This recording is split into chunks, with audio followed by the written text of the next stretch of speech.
난초반 김소연, 김채아입니다. 지금부터 발표를 시작하도록 하겠습니다. 저희는 평소 수학에 관심이 많아 수학 이론에 대해 찾아보던 중 일상생활에 많이 사용되고 있는 게임 이론에 대해 알게 되었습니다. 이러한 게임 이론을 직접 적용해보고 더 탐구해보고 싶어져 게임 이론과 활용 분야를 주제로 탐구를 진행하였습니다.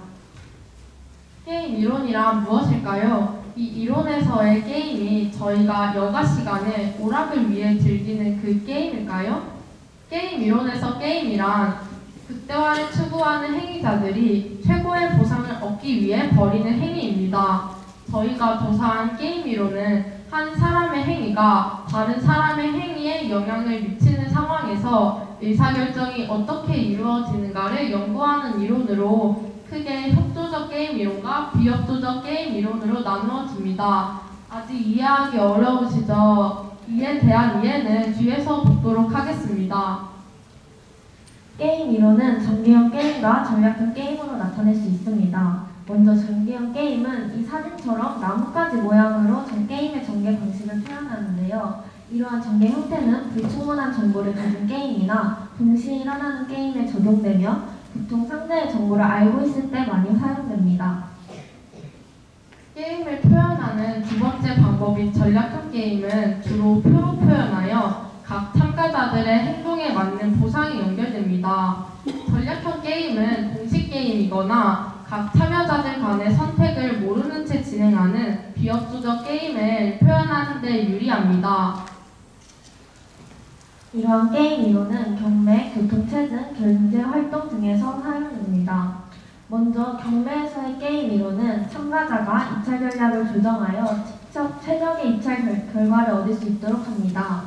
교통체증에서의 게임 이론은 운전자가 교통체증을 피하기 위해 다른 운전자의 선택을 예측하여 자신의 이동 시간을 최소화하는 이동 경로를 선택할 수 있도록 돕습니다. 마지막으로 경제활동에서의 게임 이론은 기업이 상품을 판매하여 이윤을 남기고 소비자가 합리적인 소비를 할 수 있도록 돕습니다. 이처럼 게임 이론은 일상생활 속 다양한 의사결정 상황에서 유용한 도구로 사용되며 이런 게임 이론을 활용한다면 더 나은 선택을 할 수 있고 전략적 상황을 더 효과적으로 분석할 수 있을 것입니다. 저희는 게임 이론 적용 사례 중 하나인 트롤리의 딜레마를 가지고 분석하여 토론을 진행하였습니다. 이 사진을 보시면 브레이크가 고장난 트롤리 기차가 달리고 있습니다. 만약 이 기차의 방향을 바꾸지 않고 그대로 냅둔다면 5명의 인부가 사망하게 될 것이고 트롤리의 방향을 바꾸는 선택을 하게 되면 5명의 인부 대신 1명의 인부가 사망하게 될 것입니다. 저희는 이러한 내용을 바탕으로 하여 토론 활동을 진행하였습니다. 먼저 저는 트롤리의 방향을 바꾸어야 한다고 주장하였습니다. 트롤리의 방향을 바꾸어 1명의 인부가 있는 방향으로 트롤리 기차가 달리게 하는 것은 윤리적 측면에서 나라는 대상의 부담감을 증가시킵니다.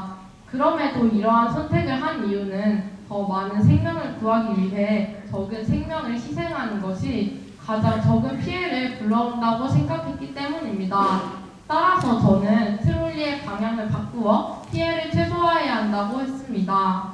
저는 이와 반대로 트롤리의 방향을 바꾸지 않아야 한다고 주장했습니다.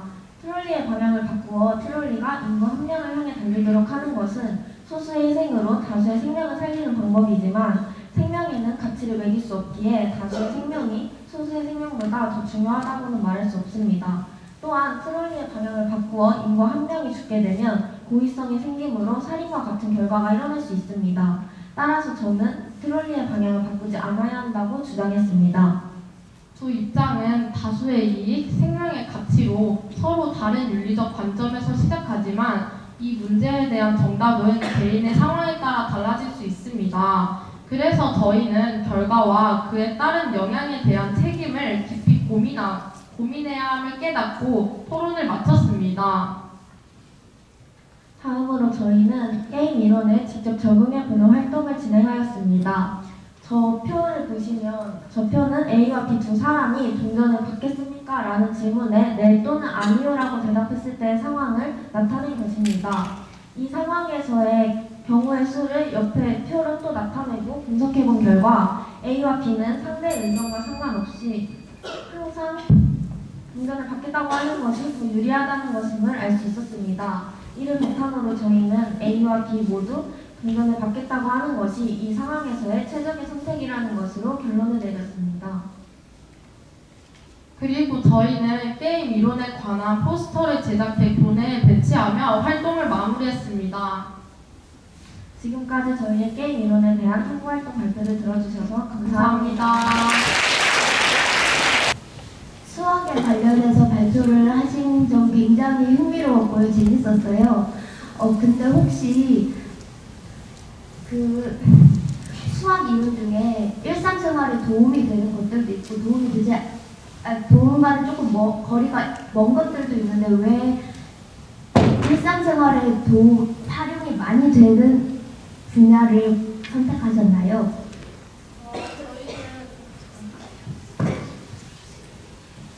저희는 발표를 통해 많은 학생들에게 활용을 할 수 있는 이론을 알려드리고자 이 이론을 선택하게 됐습니다. 혹시 다른 분들 궁금한 거 없으면 제가 더 질문해도 되나요? 네, 그러세요.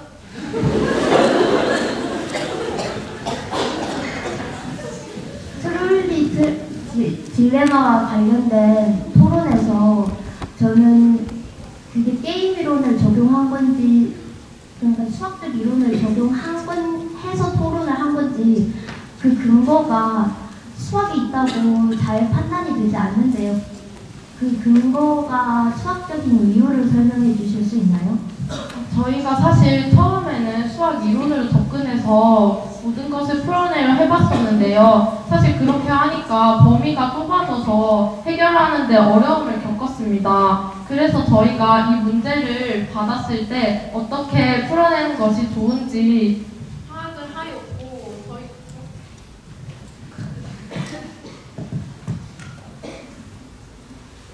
그래서 토론 활동을 통해 저희의 의견을 나누며 활동을 마쳤습니다.